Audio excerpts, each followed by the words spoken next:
युद्ध के मैदान में एक ऐसा क्षण आया जब समय रुक गया था। कुरुक्षेत्र की धूल भरी जमीन पर खड़े अर्जुन के हाथ कांप रहे थे और उनका गांडीव धनुष भारी लग रहा था। सामने खड़ी थी कौरव सेना, जिसमें उनके अपने गुरु, चचा और भाई शामिल थे। ये वो पल था जब महाभारत का सबसे महत्वपूर्ण संवाद शुरू होने वाला था। अर्जुन ने कृष्ण की तरफ देखा और कहा, हे माधव, मैं इन सबको कैसे मार सकूं? ये तो मेरे अपने लोग हैं। भीष्म पितामह ने मुझे गोद में खिलाया है, द्रोणाचार्य ने मुझे धनुर्विद्या सिखाई है। इस युद्ध में जीत का क्या फायदा अगर अपनों को खोना पड़े? उनकी आवाज में दर्द था, कंफ्यूजन था। वो वॉरियर जो कभी किसी से नहीं डरा था, आज अपने ही इमोशंस के सामने हार मान रहा था। कृष्ण मुस्कुराए, उनकी आंखों में एक अजीब सी चमक थी। अर्जुन, तुम सिर्फ शरीर को देख रहे, वो आत्मा को नहीं। आत्मा अमर है, वो कभी मरती नहीं। जैसे इंसान पुराने कपड़े उतारकर नए पहनता है, वैसे ही आत्मा एक शरीर छोड़कर दूसरा अपनाती है। उनकी आवाज में एक डिवाइन अथॉरिटी थी जो अर्जुन को पहले कभी महसूस नहीं हुई थी, लेकिन अर्जुन का मन अभी भी शांत नहीं हुआ था। कृष्ण, तुम कहते हो कि मैं अपना कर्म करूं, लेकिन ये कर्म तो पाप लग रहा है। इतने सारे लोगों की हत्या करना, ये कैसे सही हो सकता है? उनके चेहरे पर डेस्परेशन साफ दिख रही थी। तब कृष्ण ने कुछ ऐसा कहा जिसने अर्जुन की दुनिया हिला दी। अर्जुन, मैं सिर्फ तुम्हारा सारथी नहीं हूं, मैं काल हूं, समय हूं। ये सब लोग पहले से ही मर चुके हैं। तुम सिर्फ एक इंस्ट्रूमेंट हो, एक माध्यम हो। तुम्हारे युद्ध करने या ना करने से कुछ नहीं बदलेगा। उनकी आवाज में अब एक कॉस्मिक पावर की गूंज थी। अर्जुन कंफ्यूज हो गए। तुम क्या कह रहे हो कृष्ण? मैं समझ नहीं पा रहा। उन्होंने अपना सिर हिलाया। अगर तुम सच में भगवान हो तो मुझे अपना असली रूप दिखाओ, मुझे प्रूफ चाहिए। कृष्ण की मुस्कान और भी गहरी हो गई। ठीक है अर्जुन, लेकिन पहले मैं तुम्हें डिवाइन आईज देता हूं, क्योंकि अपनी नॉर्मल आंखों से तुम मेरे विराट स्वरूप को नहीं देख सकोगे। उन्होंने अपना हाथ अर्जुन के माथे पर रखा। अचानक अर्जुन की आंखों में एक अजीब सी शक्ति आ गई। वो फील कर सकते थे कि कुछ बदल रहा है। हवा में एक स्ट्रेंज एनर्जी थी, जैसे पूरा यूनिवर्स होल्ड कर रहा हो अपनी सांस। और फिर कृष्ण ने अपना विराट रूप दिखाया। अर्जुन की सांस रुक गई। उनके सामने जो दिखा वो किसी भी इंसानी इमेजिनेशन से कहीं ज्यादा था। कृष्ण का शरीर अनंत हो गया था। उनके हजारों हाथ थे, हजारों मुंह थे, हजारों आंखें थीं। उनके शरीर से सूरज जैसी रोशनी निकल रही थी।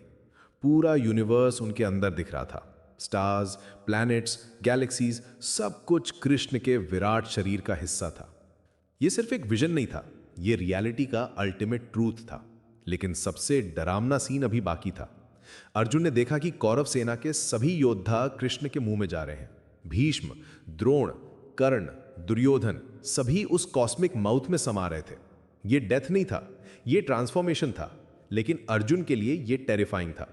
हे भगवान, ये क्या है? मैं डर रहा हूं। आप कौन हैं? आपका ये रूप क्यों इतना भयानक है? उनकी आवाज कांप रही थी, पूरा शरीर थर्रा रहा था। कृष्ण की हजारों आवाजें एक साथ गूंजी। मैं काल हूं, महाकाल हूं, मैं सबको खाने वाला हूं। ये सभी योद्धा मेरे द्वारा पहले से ही मारे जा चुके हैं। तुम सिर्फ उठो और युद्ध करो। तुम्हें सिर्फ निमित्त बनना है। अर्जुन का दिमाग प्रोसेस नहीं कर पा रहा था जो वो देख रहे थे। उन्होंने कहा, कृष्ण प्लीज अपना नॉर्मल रूप ले लो। मैं ये सब नहीं देख सकता, ये बहुत ओवरवेलमिंग है। उनकी आंखों से आंसू निकल रहे थे।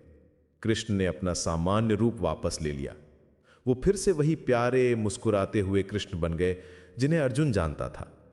अर्जुन, जो तुमने देखा है वो मेरा सच्चा रूप है, लेकिन डरो मत, मैं तुम्हारा दोस्त हूं, तुम्हारा गाइड हूं। अर्जुन ने गहरी सांस ली। कृष्ण, अब मैं समझ गया हूं, आप सिर्फ मेरे सखा नहीं हैं, आप पूरे यूनिवर्स के मालिक हैं। लेकिन एक बात बताइए, अगर सब कुछ पहले से ही डिसाइडेड है तो मेरी चॉइस का क्या मतलब है? कृष्ण ने समझाया, अर्जुन, डेस्टिनी और फ्री विल दोनों एग्जिस्ट करते हैं। हां, यह युद्ध होना था, ये लोग मरने वाले थे, लेकिन तुम्हारी चॉइस यह है कि तुम अपना धर्म फॉलो करोगे या नहीं। तुम वॉरियर हो, क्षत्रिय हो, तुम्हारा धर्म है राइचियसनेस के लिए लड़ना।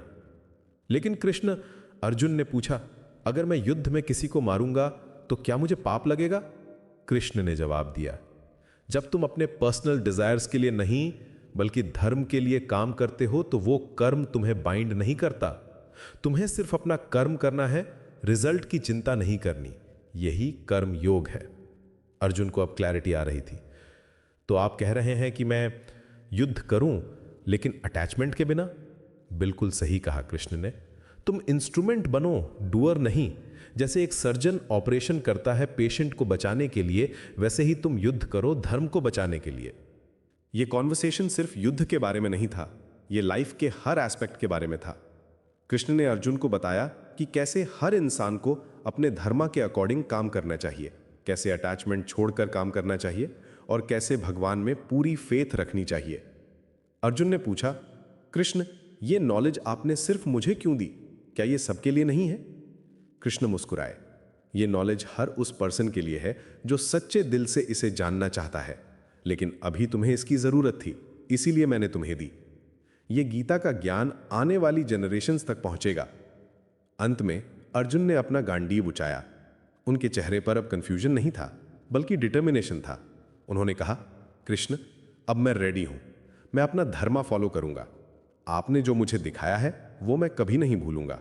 और इस तरह कुरुक्षेत्र के उस धूल भरे मैदान में एक कॉन्वर्सेशन हुई थी जो आज भी हमें गाइड करती है।